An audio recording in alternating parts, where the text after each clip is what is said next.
Radio Côte d'Ivoire, les sports d'ici et d'ailleurs.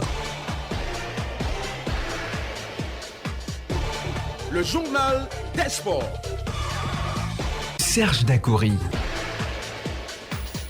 Eh bien, quoi de neuf? Parlons sport ce matin. Bonjour Serge Dacoury. Bonjour Franck-Olivier, mesdames, messieurs, bonjour.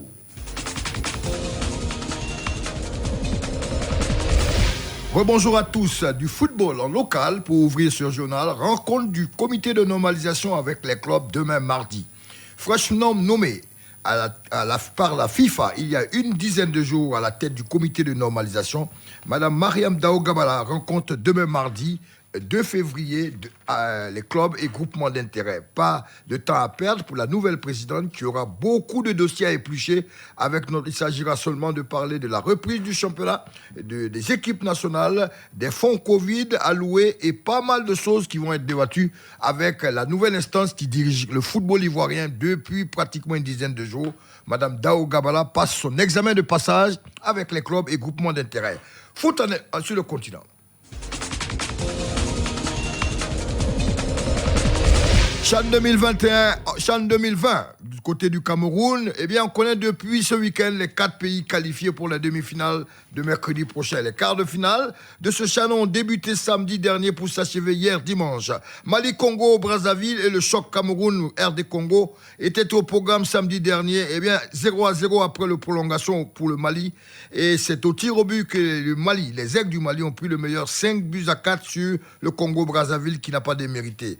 Dans le choc, le Cameroun, RD Congo, eh bien, les Lions indomptables, pays hôtes, ont eu difficilement pris le dessus sur l'équipe de la RDC qui menait au score. Et finalement, c'est le Cameroun et le Mali qui accèdent en demi-finale depuis samedi dernier. Hier, dimanche, suite avec les autres demi-finales, avec un Maroc-Zambie et de l'autre côté, Guinée-Rwanda. Eh bien, le tenant du titre, les Lions de l'Atlas, se sont imposés 3-1 face au Chipolo Polo. Et dans la deuxième opposition, le Sili national de Guinée a eu raison de l'équipe de Amavubi de Rwanda 1-0. Ainsi donc, Mali, l'équipe du Maroc, et bien entendu le Cameroun et aussi la Guinée seront donc en demi-finale. Les demi-finales sont prévues pour mercredi prochain avec dès 15h Mali-Guinée et 19h les Lions de l'Atlas tenant du titre qui seront opposés aux pays hôtes. Le choc face aux Lions indomptables du Cameroun.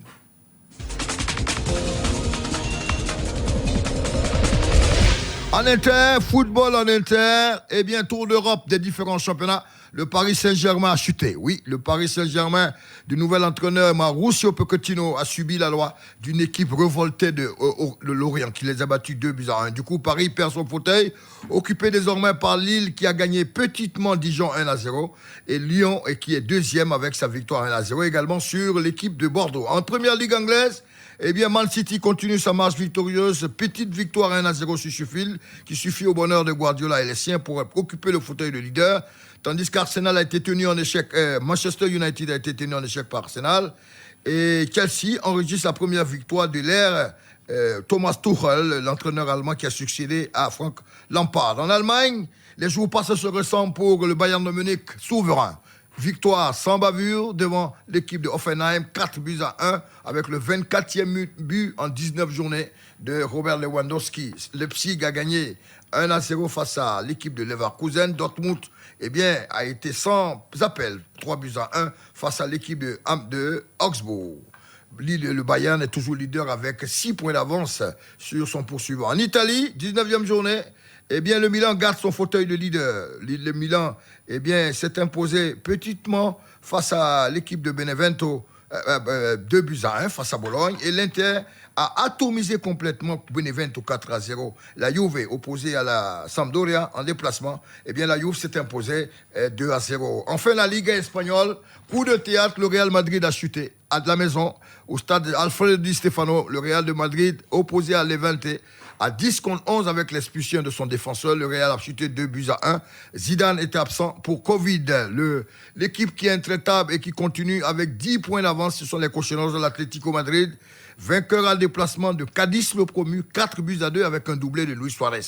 Le Barça, hier, avec une petite victoire 2-1 face à Bilbao, prend la deuxième place. Le Real est désormais troisième. Avant-dernier chapitre en local, cycliste AG Ordinaire. Hier dimanche, s'est tenu à la salle de conférence du Comité national olympique une assemblée générale ordinaire de la Fédération ivoirienne de cyclisme. À l'ordre du jour, il était question de faire le rapport d'activité au titre de l'année 2020, à savoir les compétitions nationales, les compétitions internationales, l'ouverture de la saison 2021 et les perspectives. Sur les 20 clubs convoqués, ce sont 14 qui ont donné quitus au comité directeur actuel. Le président de la Fédération ivoirienne de cyclisme, Alakwame Jean-Marie, nous fait le bilan ici de la saison écoulée. Nous avons fini cette année 2020, comme vous le savez, dans des conditions assez difficiles. Dieu merci, on a réussi quand même à organiser le championnat. Ça s'est très bien passé à San Pedro, vous y étiez d'ailleurs. Et nous avons clôturé donc notre saison le 31 décembre, le 30 décembre, à l'intérieur du pays.